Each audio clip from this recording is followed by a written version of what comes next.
star, well, you know that I'm around. I kiss them and I love them, cause to me they're all the same. I hug them. So welcome to another unboxing by theplayersaid.com. This is 13 Days to Cuban Missile Crisis, 1962. This is one of the games which we demoed at Gencon, and it was so good that I stood up from the table, walked over to the counter, picked up and bought it. That's how good this game is. This is made by Ultra Pro, and it was designed by, I'm going to pronounce this incorrectly, Daniel Skull Peterson and Asger Sams Granard. Yep, I pronounced it wrong. There you go. So let's get this open. It's a really small, light box that packs a lot of punch. Now, some of the artwork, looking at you, might seem very familiar to those who have played other Cold War games, specifically Twilight Struggle. And they've used some of this iconic pictures from that period, which I also really enjoy. There's a familiarity here with this game. So it looks like the board and the rulebook come in this big baggie here. Let's pop these out. So the rulebook here is small and it's glossy. About 24 pages long, and it is short and simple and sweet, just like this game is. It's full color and everything's laid out really well. So we have here a brief history of the Cuban Missile Crisis as well. So if you want to have information about kind of the period and some of the events that went down that are listed on the cards in the game, this is a great little reference for that. I always appreciate it when they include some of the history, just so we can have a better understanding of what the game is and what it covers. So the board, as you can see, is really small. There's not a lot on it, and there's not a lot to it. But what there is just, it's so tight. There's 3 different colors, and these 3 different regions are represented on these tracks here as well.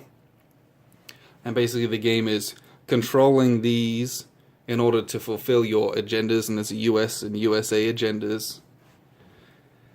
And, trying to manage your DEFCON status so you don't end the world in nuclear fire. There's a victory point swing track, and if you have the points at the end of the game, you'll win the game. It's as simple as that. Also in the game we have pre-punched, pre-clipped counters for the different nations. Appreciate that. Don't got to do that myself. That's always a nice bonus.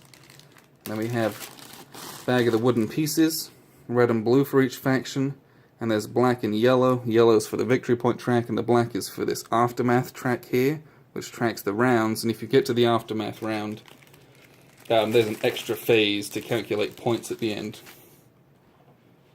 Also in the box here we have a deck of cards. Just let me pop these open. So the cards here are in a deck.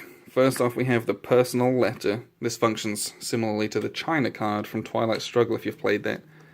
The card stock here is that textured card, so they're going to slide nicely and not stick together. So there's a couple of different types of cards here. We have the strategy cards.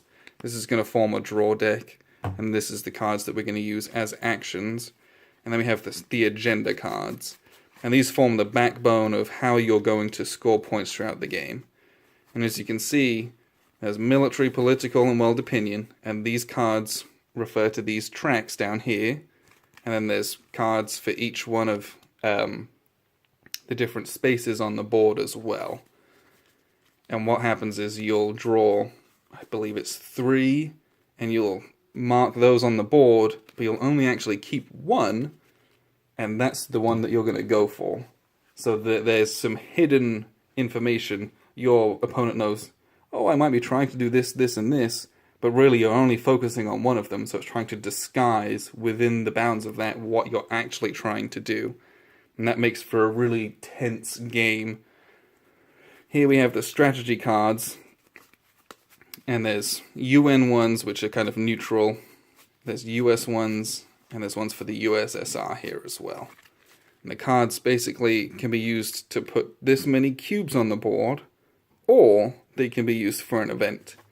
And again, if I, as the USSR player, had a US event, if I wanted to use it to place the cubes, the US player has the option, and I don't have to, but they have the option to set off the event themselves. And you have a small hand of cards, and the rounds go very, very quickly. And if you knew what you were doing, this game can really be played in 40 to 45 minutes. It's really not that long, but it gives you the same feel as some of those much longer Cold War games. And that's something that has a lot of appeal to a lot of people I know, is getting these kind of heavy area control games down to the table can be a struggle at times. But this one is very, very, very, very playable and gives you that same tension and feel. So I'm excited to play this one, and watch out for a much more in-depth review once you've played it a couple times. If you'd like to know a little bit more, you can always read the review that we did of our demo at Gencon, which I'll put a link to underneath. But thanks for tuning in and watching this unboxing, and we'll see you again soon. I squeeze them, they don't even know my name. They call me the Wanderer. Yeah.